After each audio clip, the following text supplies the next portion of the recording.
Yo, Pierre, you want to come out here? What's up? My name is Sal Glorioso.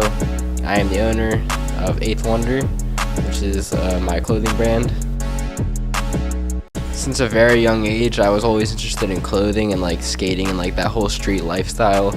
I remember in like, I think it was like 1st or 2nd grade, I really started to get into skateboarding. My parents got me a board for Christmas, and they took me to the skate park to get like basic skateboarding lessons, and from there I was like instantly hooked. I used to go to skate camp at the Black Diamond Skate Park in the Morristown Mall for like a whole week, and that was like my favorite week of the whole summer. And I would just see kids like skating all the time, and like I'd just be really motivated by that. And with the whole skating thing came like a little bit of fashion influence. Like some of my favorite brands growing up were DC, like everyone's favorite brand. Like I had the DC shoes, like you already know.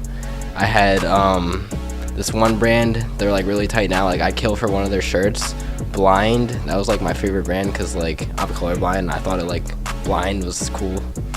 So I would see like all these skaters like wearing really cool clothes, and like I just wanted to be a part of that, so I would like start to get really into clothes. And then like towards my middle school era, I got really interested in like Diamond Supply Co. and Primitive. I thought those were like two of my favorite brands, and like to this day I feel like they still put out pretty good stuff, because Primitive with their whole Dragon Ball Z collab, like that's pretty tight. I actually got on the Primitive Dragon Ball Z socks right now, like I really like them. Going into high school, I got like really interested in like minimalistic pieces, even though like looking back, I don't think I would ever wear something I wore freshman year ever again. Now I'm like really interested in like graphics and like color blocking stuff, like this Absurd hoodie. Absurd's like a really tight brand. They do like a whole bunch of like crazy stuff. It's pretty much absurd, that's what the name gets from. But before I got interested into like making my own clothes, I was really interested in making YouTube videos, and I made a couple. I think one of them got like 2,000 views, and I thought I was pretty cool, so I decided to make more. And I actually made a really funny skit with Evan Mars and Justin Canovas. It's still up on my YouTube. It's called The Shot. It was really funny. After a while, I stopped doing YouTube because I felt like it just wasn't my thing, and I just wanted to do like something else. So I got like really interested in listening to underground music, and like along with that came underground fashion, because like a lot of the artists I'd listened to, like Suicide Boys, Puya, Bones, they'd all wear like underground clothing brands, and like I checked them out and I thought a lot of them were cool. Another brand I really got into was Ransom by Johnny. He actually let me send him some stuff. I sent him one of my first tees I ever did, and he actually shouted me out on his Instagram story, and I got a little bit of hype from that. And then I sent him my favorite drop, which was the Red Roses, and he actually DM'd me saying that like it was really fire and like made me pretty happy.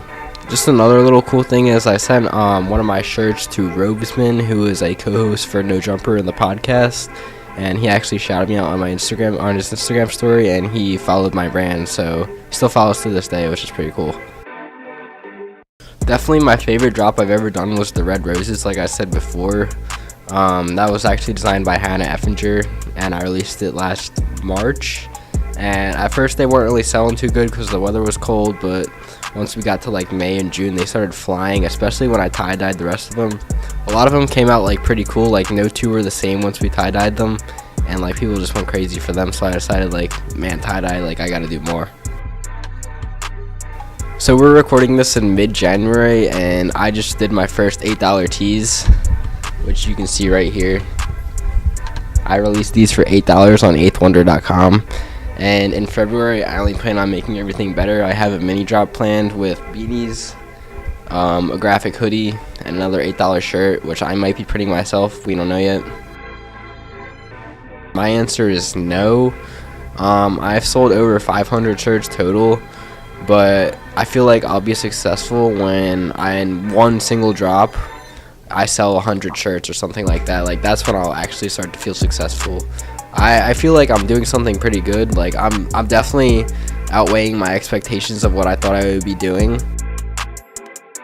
A lot of people ask me that I ever have doubts about myself, and like of course I had doubts about myself. Like it's just a part of having a business and doing your own thing. But what really kept me going was just starting to like realize that I can grow and like put out stuff that I actually want to wear. Like that just kept me going.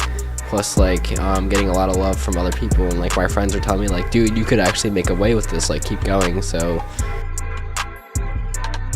What really motivates me now is like just myself and like not working a 9 to 5 job one day. Like I want to make this my thing. Like I definitely know if I keep working at it and just like stay consistent, I can definitely keep growing and just make it big one day. My parents definitely motivate me all the time. They really like show love to me and are so supportive, which like I'm so thankful for.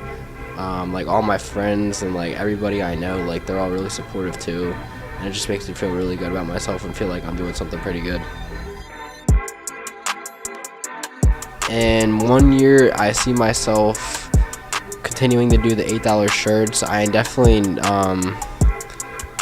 feel like I'll have at least 2,000 followers on Instagram or something like that. Like right now I'm actually about to hit 1.1k, which is a pretty big milestone for myself, even though that's not really that many people. I also see myself in this year doing embroidery rugby shirts. I see myself doing long sleeves. I see myself doing the Red Roses restock. I see myself doing a lot of dope stuff. In 5 years, I'll be just done college, and in college I plan to study business. So I definitely plan on working this whole brand throughout college, and hopefully in 5 years I'm way more successful than I am right now. I just want to look back to this interview in 5 years and be like, man, like I didn't really know what I was talking about, and like look at myself now. So in 5 years I'll be revisiting this and seeing like, wow, it's really cool how everything's changed. Now 10 years, I hope this is my living. I want to have a store in Philadelphia, like a little like exclusive store where I have like just my clothes set up. I have like people in there all the time just like checking out my stuff, like either hanging out or something like that. I want to have skateboards, and I want to have like a little skate park or something in the back, just like a really little cool shop or something like that. So thank you guys for watching my interview. Hope you learned a little bit about myself. You can check me out on all social media at 8THWNDR Clothing, 8THWNDR Clothing, and 8THWNDR.com, 8THWNDR.com. And definitely be on the lookout for the $8 shirts in February and the mini drop. It'll be coming on February 5th, I think, 4th or 5th, something like that, on 8THWNDR.com at 8 p.m. EST.